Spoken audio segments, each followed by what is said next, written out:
శ్రీ గురుభ్యో నమ. గురుర్బ్రహ్మ గురుర్విష్ణు గురుర్దేవో మహేశ్వర గురు సాక్షాత్ పరం బ్రహ్మ తస్మై శ్రీ గురవే నమ. అస్మద్గురుచరణపాదారవిందాభ్యాం నమ. నిన్నటి మన మహాభారత ప్రస్థానంలో ఈ కౌశికిని ధర్మవ్యాధుని యొక్క సంవాదాన్ని మనం చాలా రోజులుగా వింటున్నాం. అయితే నిన్నటి విషయంలో ఆయన అడిగాడు ఈ పంచభూతాల గురించి, అట్లాగే ఇంద్రియ నిగ్రహం, వీటి గురించి చెప్పవయ్యా అని ఆ కౌశికుడు అడిగితే ధర్మవ్యాధుడు తెలియజేస్తున్నాడు. ఆ పంచభూతములు, వాటి యొక్క గుణములు అన్నీ కూడా ఎట్లాగా అవి గుణాలను ఆశ్రయించి ఉంటాయి అనేటువంటి విషయాలన్నీ చెప్పి, మనస్సుతో కూడినటువంటి ఇంద్రియాన్ని అధీనంలో ఉంచుకోవడం అనేటువంటి ద్వారానే యోగము యొక్క సంపూర్ణ అనుష్ఠానం కుదురుతుందయ్యా. అందువలన పంచ ఇంద్రియాలని అలాగే కలిపితే ఈ ఆరిటిని కూడా నిగ్రహంలో ఉంచుకోవాలి. ఆ నిగ్రహంలో ఉంచుకుంటేనే తపస్సుకి అది మూలమవుతుంది. ఇంద్రియ నిగ్రహం ప్రధానంగా తపస్సుకి మూల కారణమవుతుంది. ఇంద్రియ నిగ్రహం లేకపోతే తపస్సు కుదరదు. తపస్సు ద్వారానే మనం మోక్షం పొందగలము. అందువలన ఇంద్రియాలను వశంలో ఉంచుకోకపోతే ఏమవుతున్నాయి అంటే అది నరక ప్రాప్తికి హేతు అవుతుంది. అందువలన ఇంద్రియాలకి అనుచితమైనటువంటి విషయాలతో సంబంధం లేకుండా ప్రయత్నపూర్వకంగా నిగ్రహించడం అనేటువంటిది చెయ్యాలయ్యా. చేసుకుని సిద్ధిని పొందడానికి ప్రయత్నం చేయాలి. అలా ఎవడైతే ధీరుడైనటువంటి వాడు ఎవడైతే తన ఇంద్రియాన్ని మనస్సుతో సహా తన అధీనంలో ఉంచుకోగలుగుతాడో వాడే జీవిత మార్గంలో సుఖంగా ప్రయాణం చేస్తాడు అని తెలియజేస్తూ ఇంకా చెబుతున్నాడు. షణ్ణామాత్మని యుక్తానాం ఇంద్రియాణం ప్రమాథినాం యో ధీరో ధారయేతరస్మిన్ సస్యాత్ పరమసారథి. ఈ శరీరంలోనే ఉంటూ క్షోభని కలిగిస్తూ ఉంటాయి ఇంద్రియాలు. శరీరాన్ని ఆశ్రయించే ఉంటాయి కదా. ఈ శరీరాన్ని ఆశ్రయించి ఇంద్రియాలు చేసేటువంటి పను వల్ల విషయాల పట్ల అవి చూపించేటువంటి ఆసక్తి వల్లనే మనకు ఈ కామక్రోధాదులన్నీ కూడా రావడానికి గల కారణం. అంటే మన్ని క్షోభ పెట్టేవేంటి? ఇంద్రియములే. అటువంటి ఇంద్రియాలు అనేటువంటివి మనస్సుతో కూడితే కనుక ఇవి మొత్తం 6 అవుతాయి. పంచ జ్ఞానేంద్రియాలు ఏవైతే ఉన్నాయో అవి, అలాగే మనస్సు కలిపితే 6. ఈ 6 గుర్రాలలా ఉంటూ ఉంటాయి. అలాంటి 6 గుర్రాల పగ్గాలను జాగ్రత్తగా పట్టుకుని ఎవడైతే నడిపిస్తాడో వాడు ఉత్తమమైనటువంటి సారథి అవుతాడు. వాడినే ధీరుడు అంటారు. అంటే ఇంద్రియాన్ని తన వశం చేసుకుని తన యొక్క జీవనయానం సాగించగలిగేటువంటి వాడిని ధీరుడు అంటారు. అటువంటి విధంగా ఎవడైతే ఉంటాడో వాడే గొప్పవాడవుతాడయ్యా. వాడినే ఉత్తమ సారథి అని అంటారు. ఇంద్రియాణం ప్రసృష్టానాం హయానాం వర్త్మసు ధృతిం కుర్వీత సారథ్యే ధృత్యా తాని జయే ధ్రువం. ఇవి ఎలా ఉంటాయంటే మార్గాల్లో పరిగెత్తుతూ ఉంటాయి గుర్రాలు. మంచి మార్గం ఉందనుకోండి, ఆ మార్గంలో గుర్రాలు మంచి వేగంగా పరిగెడుతూ ఉంటాయి. అలా వేగంగా పరిగెత్తేటువంటి గుర్రాల్లాగే ఈ రాగద్వేషాది విషయాల్లో సంచరిస్తూ ఉంటాయి ఇంద్రియాలన్నీ కూడా. అలాంటి ఇంద్రియాన్ని వశం చేసుకోవడానికి ఏం చేయాలి? మరి కళ్ళంతో వాటిని లాగి నిగ్రహించాలి. లేకపోతే కనుక అవి ఎట్లా ప్రయాణం చేస్తాయో మనకు తెలియదు. అడ్డదిడ్డంగా ప్రయాణం చేసాయంటే మొత్తానికి ఆ రథంలో ప్రయాణం చేసేటువంటి వాళ్ళందరికీ ముప్పే వస్తుంది. అలాగే మన ఇంద్రియాలనేటువంటి గుర్రాలని ఈ బుద్ధి అనేటువంటి కళ్ళంతో లాగి పట్టుకుని సరిగ్గా నిగ్రహించగలిగితే జీవనయానం సుఖంగా ఉంటుంది. వాడు సిద్ధిని పొందడానికి ఆస్కారం అవుతుంది. అంటే అదొక కారణం అవుతుంది. లేకపోతే ఏమవుతుంది? వాడు అనేకములైనటువంటి దుఃఖాల్లో పడవలసి వస్తుంది. అందువలన ధైర్యంతో దానికి కూడా ఏంటి ఇంద్రియాలని ఇంద్రియ నిగ్రహం అని మాటల్లో చెప్పినంత సులభం కాదు అది. దానికి చాలా అభ్యాసం ఉండాలి. దానికి గొప్ప సాధన చెయ్యాలి. అటువంటి సాధనతో ఎవడైతే ధైర్యంతో కూడినటువంటి ప్రయత్నం జరగాలి. అది అందువల్లనే వాడిని అందుకనే ధీరహ అన్నారు. బుద్ధితోటి వాడు మంచి వైషజ్యం కలిగినటువంటి వాడే తన ఇంద్రియాలు ప్రక్కతో పడుతుంటే వాటిని నిగ్రహించుకుని మంచి విషయాల పట్ల వాటిని ఆసక్తం చెయ్యాలి. అలా చేయడానికి ధైర్యంతో ప్రయత్నం అనేటువంటిది చెయ్యాలి. అల్లా ధీరతతో ప్రయత్నం ఎవరైతే చేస్తారో అప్పుడు వాళ్ళకి ఈ వీటి మీద విజయం అనేటువంటిది తప్పక లభిస్తుంది. అంటే ఇంద్రియాలను నిగ్రహించగలిగినటువంటి వాళ్ళు అవుతారు. ఇంద్రియాణం విచరతాం యన్మనోను విధీయతే తదస్య హరతే బుద్ధిం నావం వాయురివాంభసి. ఇదే మనకు ఇంద్రియాణం హి చరతాం యన్మనోను విధీయతే తదస్య హరతే ప్రజ్ఞాం వాయుర్నావం వాంభసి అని మన భగవద్గీతలో కూడా 2వ అధ్యాయంలో 67వ శ్లోకంలో మనకి ఈ విషయాన్ని చెప్పారు. ఇంద్రియాణం విచరతాం యన్మనోను విధీయతే తదస్య హరతే బుద్ధిం నావం వాయుర్వాంభసి. ఈ ఇంద్రియాలు ఏం చేస్తూ ఉంటాయి? హాయిగా వాటి విషయాల పట్ల ఆసక్తి కలిగినటువంటివే పరిగెడుతూ ఉంటాయి. ఇంద్రియాలకు సంబంధించినటువంటి విషయాల పట్ల ఆసక్తి కలిగినవై వాటి వైపు చాంచల్యంతో పరిగెడుతూనే ఉంటాయి. అలా పరిగెట్టేటువంటి ఆ ఇంద్రియాలతో కూడినటువంటి మనస్సు కూడా ఏం చేస్తుంది? ఆ ఇంద్రియాల వెంబడే పరిగెడుతూ ఉంటుంది. అంటే ఇంద్రియాలు ఏ విషయాల పట్ల అయితే ఆసక్తి ఉంటున్నాయో వాటికి సంబంధించిన విషయాల పట్ల మనస్సు కూడా ఏం చేస్తుంది? దాని వెనకాలే దాని పట్ల ఆసక్తి కలిగి ఉంటుంది. అలా ఉంటూ ఏం చేస్తుంది అదంటే, నీటిలో ఉన్నటువంటి ఒక నావ ఉంది, నీటిలో ప్రయాణం చేస్తుంది ఒక నావ. ఆ గాలి వచ్చింది, ఈ గాలి ఏం చేస్తుంది? దాన్ని అడ్డదిడ్డంగా తీసుకెడుతుంది. అలాగా ఆ గాలి ఏంటంటే ఇటు అటు ఆ నావని ఏ విధంగా అయితే తీసుకుపోతూ ఉంటుందో అలాగే మనిషి యొక్క ప్రజ్ఞను హరింపజేస్తుంది మనస్సు ఆ ఇంద్రియాల వైపు తిరుగుతూ. అదే విషయం చెప్పాడు ఇక్కడ, అదే భగవద్గీతలో కూడా చెప్పాడు. ఇంద్రియాణం విచరతాం యన్మనోను విధీయతే తదస్య హరతే బుద్ధిం నావం వాయురివాంభసి. గొప్ప ఉదాహరణ ఇది. నావం వాయురివాంభసి అంటే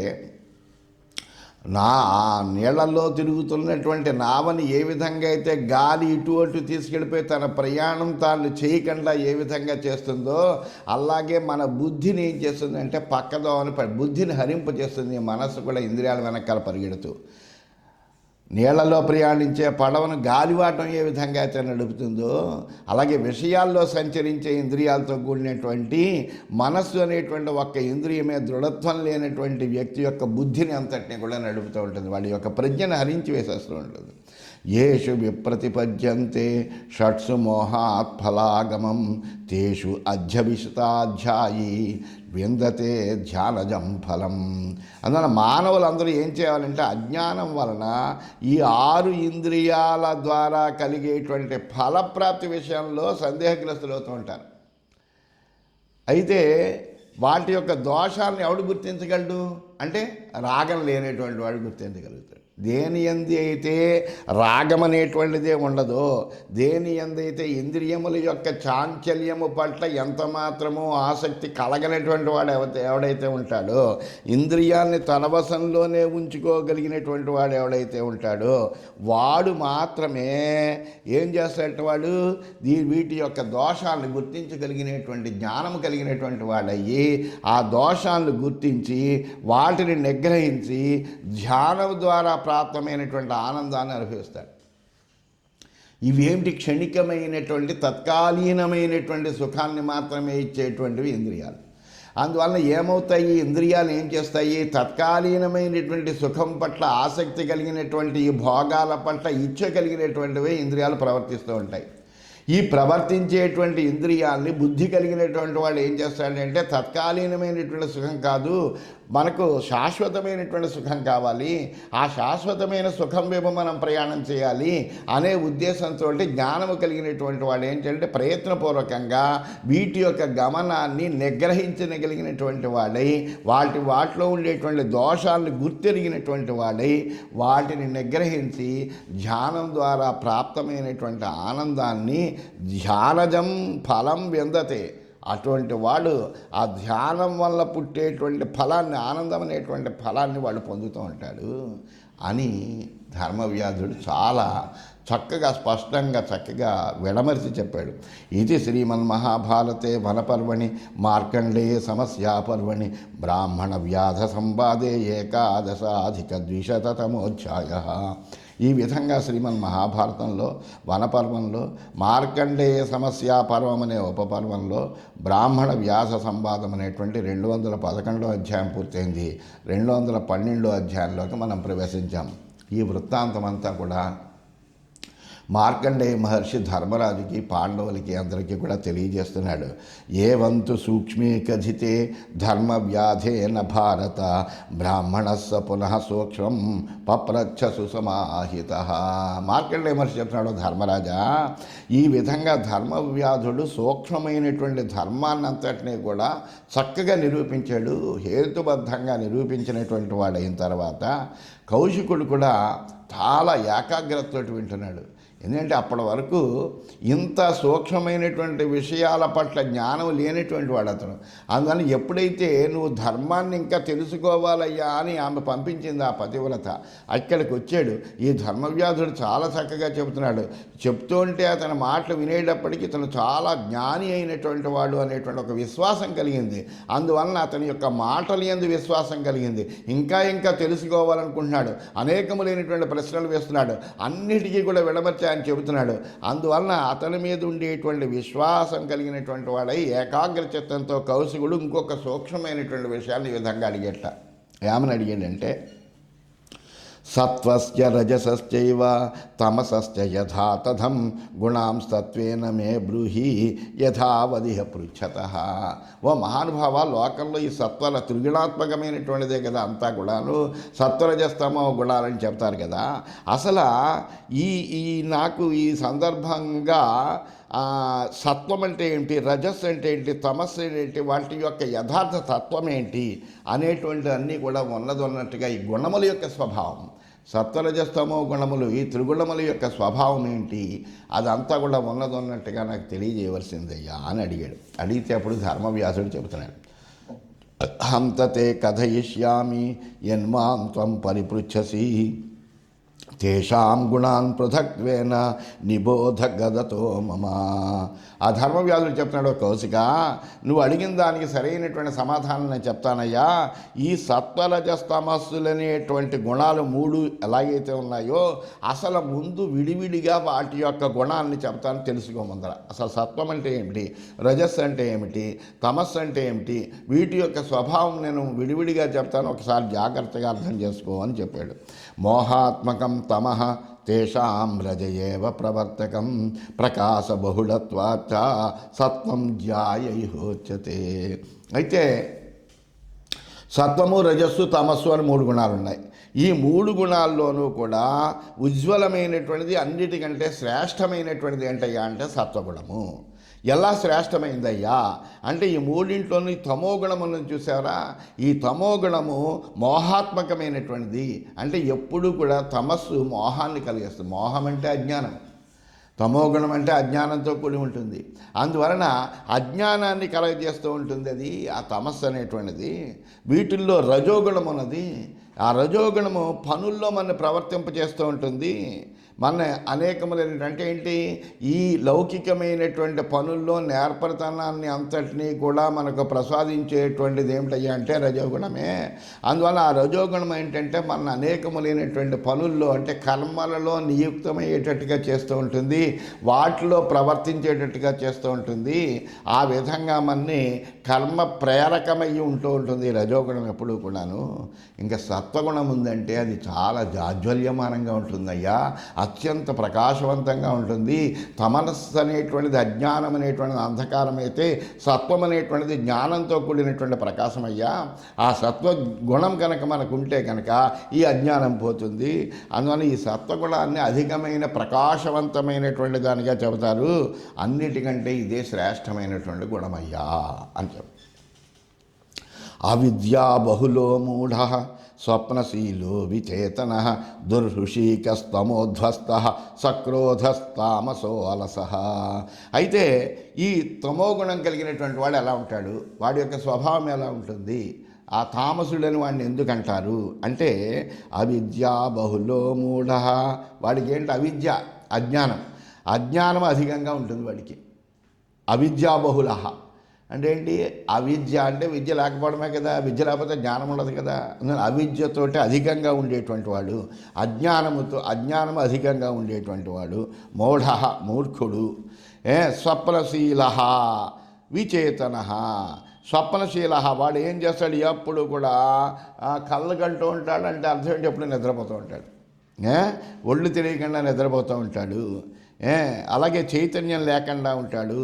ఇంద్రియ జయము ఏమి ఉండదు వాడికి, అంటే ఇంద్రియాలను నిగ్రహించుకోవడం ఏమీ ఉండదు. వివేకం కూడా ఉండదు. దుర్శుషీకస్తమోధ్వస్త, వాళ్ళు వివేకం అనేటువంటిది ఉండదు. తమస్సుతో కూడి ఉంటాడు ఎప్పుడు కూడా. అలాంటి వాడే సక్రోధ, కోపిష్టిగా ఉంటాడు వాడు. ఇంకా ఎటువంటి అలసహ, సోమరిగా ఉంటాడు, ఏ పని చేసేటట్టుగా ఉండడు వాడు. అందువలన క్రోధం ఉంటుంది వాడికి, అలసత్వం కూడా ఉంటుంది. కోపిష్టి సోమరి అయినటువంటి వీణ్ణి అజ్ఞానంతో నిండినవాడు, మూర్ఖుడు, ఎప్పుడు నిద్ర పట్ల ఆసక్తి కలిగినటువంటి వాడు, ఇంద్రియాన్ని నిగ్రహించలేనటువంటి వాడు, ఏమాత్రం వివేకం లేనటువంటి వాడు, కోపం ఎక్కువగా ఉన్నటువంటి వాడు, సోమరి అయినటువంటి వాడిని తామసుడు అంటారయ్యా. ప్రవృత్త వాక్యో మంత్రీ చ యో నరాగ్ర్యో అనసూయక విధిత్ సమానో విప్లర్షే స్తబ్ధో మాని సరాజస. ఇంకా రజోగుణంలో ఉండేటువంటి వాడు ఎలా ఉంటాడు, రాజసుడు అని ఎవరిని అంటారంటే లౌకికమైనటువంటి విషయాలు మాత్రమే మాట్లాడుతూ ఉంటాడు. అంత వ్యవహారశీలత ఎక్కువగా ఉంటుంది వాడికి. అంటే ఏంటి, లోకంలో ఉండేటువంటి వ్యవహారాలన్నీ కూడా బాగా చక్కబడడంలో నేర్పరవుతాడు వాడు. అందరికీ సలహాలు ఇస్తూ ఉంటాడు, ఇలా ఉండాలి, అలా ఉండాలి, ఈ పని ఇలా చేయాలి, దీనివల్ల ఇది సాధ్యమవుతుంది, లేకపోతే సాధ్యం కాదు.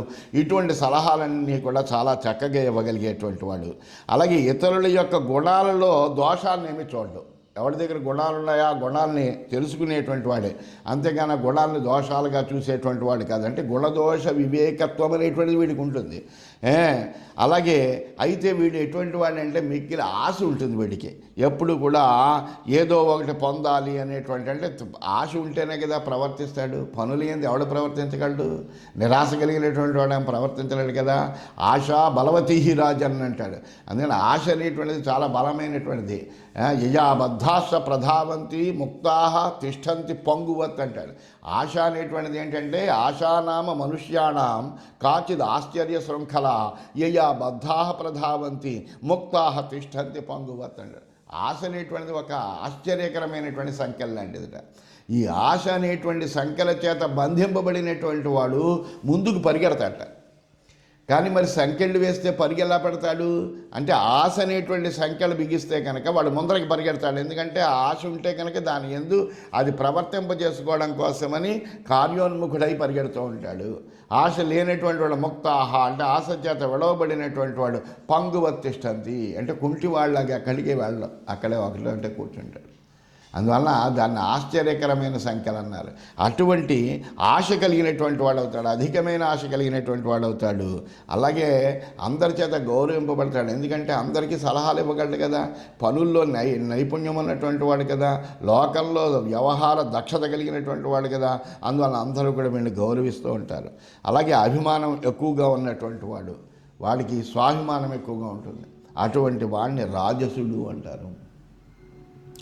ప్రకాశ బహుళో ధీర నిర్విధస్సో అనసూయక అక్రోధనో నరో ధీమాన్ దాంతశ్చైవ సాత్విక.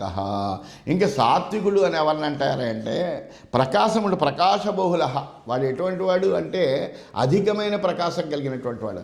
ఏమిటి, దేని చేత ప్రకాశం కలిగినటువంటి వాడు? జ్ఞానము చేత. జ్ఞానం అనేటువంటి తేజస్సు కలిగినటువంటి వాడు, ముఖంలో తేజస్సు కనిపిస్తూ ఉంటుంది జ్ఞానవంతుడు అయినటువంటి వాడికి. అందువలన వాడికి ఈ ప్రకాశం ఎక్కువగా ఉంటుంది, జ్ఞాన ప్రకాశం ఎక్కువగా ఉంటుంది. అందువలన అటువంటి అధికమైనటువంటి జ్ఞాన ప్రకాశం కలిగినటువంటి వాడు. ధీరహ అంటే ధీరుడైనటువంటి వాడు అంటే చాలా బుద్ధి కలిగినటువంటి వాడు అని. ఆసక్తి లేని దేని మందు వాడు నిరాసక్త, వాళ్ళు దేని మీద ఆసక్తి అనేటువంటిది ఉండదు.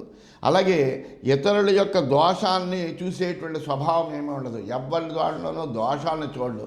ఎవరి దగ్గరైనా గుణం ఉంటే గ్రహిస్తాడు తప్ప దోషం గురించి దోష చింతనతోటి ఎవరి దగ్గర ఉండడు. కోపం అసలు ఉండదు. అక్రోధ, కోపం లేనటువంటి వాడు. ఇంకా ఎటువంటి వాడు అంటే ధీమాన్, బుద్ధి కలిగినటువంటి వాడు. జితేంద్రియుడు, దాంతః, దాని ఇంద్రియాల పట్ల నిగ్రహం కలిగినటువంటి వాడు, సాత్వికుడైనటువంటి వాడు. అటువంటి వాడిని సాత్వికుడు అంటారయ్యా ఈ గుణాలు అన్నవాడికి. అంటే తామసుడు ఎలా ఉంటాడు, రాజసుడు ఎలా ఉంటాడు, సాత్వికుడు ఎలా ఉంటాడు అనేటువంటి వివరాలు అంతా కూడా చెప్పాడు. సాత్విక స్వద సంబుద్ధ లోకవృత్తే నకిష్యతే యదా భుజ్యతి బోద్ధవ్యం లోకవృత్తం జుగుప్సుతే. అందువలన ఇలా ఉండేటువంటి విధంగా పుణ్యపాప ఫలముల యొక్క సంచము యొక్క పుణ్యపాప ఫలాలు ఉంటాయి. పుణ్యఫలము ఉంటుంది, పాప ఫలం ఉంటుంది. వీటి యొక్క సంచయం అంటే ఏంటి? ప్రోగు చేసుకోవడం యొక్క పరిణామాన్ని ఎవడైతే తెలుసుకోగలుగుతారో వాళ్ళని మాత్రమే శిష్టులు అంటారయ్యా.